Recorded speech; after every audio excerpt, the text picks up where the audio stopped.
An intriguing character from Marvel Comics catalog will be getting his very first solo movie vehicle in 2021, Shang-Chi, Master of Kung Fu. Who is Shang-Chi and how did he come to be the Master of Kung Fu, and what is his place within the world of Marvel Comics? We're here to break down the details for you.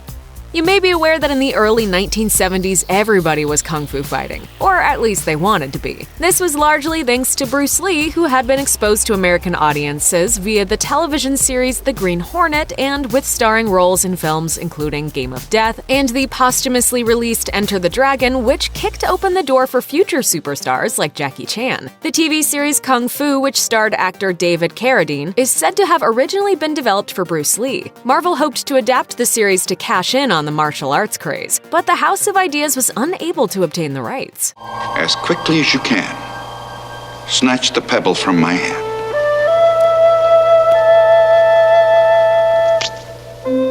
So then Marvel publisher Stan Lee turned to creators Steve Englehart and Jim Starlin to come up with an original kung fu-based property. The character they created would go on to become a Marvel mainstay. In the late 80s, long before Marvel came to dominate the box office, Stan Lee attempted to get a Shang-Chi movie off the ground starring Brandon Lee, Bruce's son. It never materialized. Not everyone was convinced that Master of Kung Fu would be an instant hit, so Marvel introduced the character in a dead-end book with the clunky title of Special Marvel Edition, which had up to that point published 14 issues of reprints of older Marvel stories. Much like Spider-Man, who first appeared in Amazing Fantasy number 15, Shang-Chi debuted in the pages of Special Marvel Edition number 15, published in December 1973. The public quickly took notice. It only took 2 issues for the book's former title to be dropped. It was renamed Hands of Shang-Chi, Master of Kung Fu for the remainder of its run, which lasted until 1983. Shang-Chi enjoyed a respectable level of popularity throughout the 70s, making guest appearances in several of Marvel's flagship books and interacting with some of its most high-profile characters. Despite this success, it was, as they say, a different time, and some elements of the character's backstory were more than a little questionable. Chief among these problems was Shang-Chi's lineage. In his very first appearance, he was presented as the son of the evil Fu Manchu, an overtly racist supervillain who had appeared in pulp novels and movies throughout the 20th century. The character was among the most popular of the so-called Yellow Peril villains, which spawned a number of devious, heartless Asian evildoers such as Flash Gordon, archvillain Ming the Merciless, and the Batman villain Ra's al Ghul. Marvel obtained the rights from Fu Manchu's creator, British novelist Sax Rohmer, and while their characterization was a touch more dignified, many Asian readers nevertheless found the character to represent a demonization of their culture. In his original origin, Shang-Chi was raised by his father to be the ultimate assassin, but quickly came to reject Fu Manchu's evil ways. Over the years, the two would clash repeatedly. In later years, the identity of the hero's father would be retconned to actually be the immortal sorcerer Zhang Zu, who for decades had simply been using Fu Manchu as an alias. But this was largely due to the rights reverting back to Rohmer's estate rather than a desire to rehab the character. Like many of Marvel's heroes, Shang-Chi technically doesn't have any superpowers. He was molded by his father into the ultimate weapon, a master practitioner of all forms of Chinese martial arts. Not only does this mean that he's an absurdly skilled fighter, it also means that he has a level of control over his body that few characters in the Marvel Universe can match. He's able to regulate a number of supposedly involuntary bodily functions. For example, he can reduce the function of his nerves to the extent that he's practically impervious to pain, and he can even slow down the rate at which he bleeds. He also has a master's knowledge of pressure points, enabling him to take down opponents with a single strike, and is known to unleash a bone-rattling flying kick, which packs an unbelievable amount of force behind it. Like Captain America, he's said to represent the peak of human strength, power, and agility. He does, however, boast one skill specific to only the most skilled of martial artists, one that raises his abilities to a level slightly beyond those of fellow non-powered heroes. Shang-Chi has the ability to focus his chi, the spiritual energy or life force inherent to all living things. In real-world martial arts, this practice is used mainly in meditation and as a way of controlling one's fear and anger. In the Marvel Universe, the ability can be honed into a weapon, and Shang-Chi uses it to augment his skills to devastating effect. He can temporarily boost his strength and endurance beyond even peak human levels, dodge or deflect bullets, and control his body's reaction to poison or drugs. Because of these abilities and his utter mastery of an array of deadly fighting styles, Shang-Chi is often considered to be the greatest unarmed combatant in the entire Marvel Universe. He was deemed by no less an authority than Black Panther to be an even more formidable fighter than the superpowered Iron Fist. His mastery over his chi has even received a technological boost. At times, he uses a special pair of nunchucks designed by Tony Stark, which can accumulate and disperse Shang-Chi's spiritual energy, unleashing deadly concussive blasts. Shang-Chi's interactions with other Marvel heroes has been frequent, but one of his wilder team-ups was with an unlikely band of New York-based heroes. It started with an investigation into the bizarre slaughter of an entire faction of Brooklyn Mafia members. Daredevil discovered it was the work of Ulik, a rock troll hailing from Asgard's underworld, who had come to Earth in search of a mystical horn. Daredevil enlisted the aid of Shang-Chi, Black Widow, a cloakless dagger, and the Punisher to form the Marvel Knights and deal with Ulik and his minions. Afterwards, the rest of the group became determined to bring the Punisher, whose methods they found to be unsavory, to justice. They were joined in this dangerous endeavor by Moon Knight, but the revamped group's efforts were interrupted by Cloak, who was in the psychological clutches of the demon Nightmare, and was on a misguided rampage to consume all evildoers. After consuming the Punisher, Daredevil, Black Widow, and Moon Knight, Cloak was halted by Doctor Strange, whom Dagger had brought in to assist before things got truly out of hand. By the end of the series, the Punisher was still punishing away.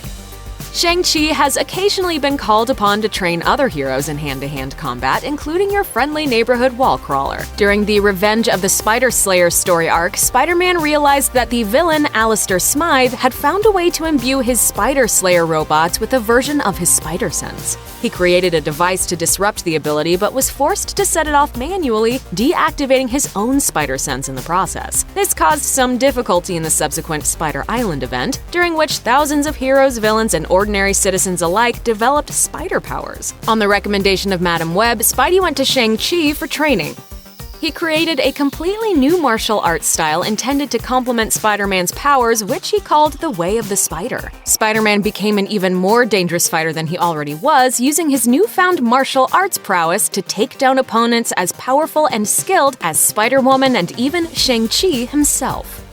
Shang-Chi has at times been imparted with superhuman abilities. During the aforementioned Spider Island event, he was one of the many temporarily granted the same powers as Spider-Man, a scary notion if ever there was one. He used these powers to help dispatch the threat of the spider-powered supervillains running roughshod over New York City. In another incident, Shang-Chi was dispatched with other Avengers to the fictional island of Madripoor to deal with an ancient dragon which had been awakened from its slumber underneath the island. Using Pym particles, Shang-Chi enlarged himself to match the dragon's Godzilla-like stature and promptly defeated it in combat. In a more recent incident, Shang-Chi volunteered to investigate the city of Kobe, Japan after it was struck with the evolution-speeding Origin Bomb by the godlike entity known as Ex Nihilo. While others had been absorbed by the Genesis matter, which was a byproduct of the bombing, Shang-Chi was able to commune with it and in the process gained the ability to produce an unknown number of duplicates of himself, each one with the original's memories and abilities. It's unknown whether he still possesses this power.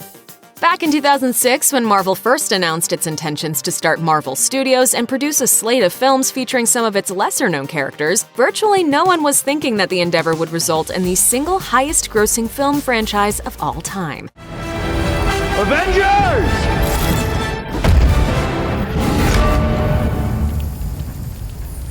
Assemble. The rights to Marvel's most famous properties, namely Spider-Man and the X-Men, were held by Sony and Fox respectively, both of which had created successful film franchises. Marvel seemed to be coming late to the party, with a stable of characters that included, in the order they were announced, Captain America, the Avengers, Nick Fury, Black Panther, Ant-Man, Cloak and Dagger, Doctor Strange, Hawkeye, Power Pack, and Shang-Chi. Marvel Studios would, of course, go on to elevate many of these properties to household name status, although some took considerably longer to develop than others. Ant-Man took a full 9 years to reach the big screen, and the preteen Power Pack have yet to get its time in the spotlight. But finally, well over a decade after the fact, Shang-Chi stands poised to join the MCU, thanks in part to another solo vehicle which became one of Marvel's biggest success stories and one of the biggest films of 2018.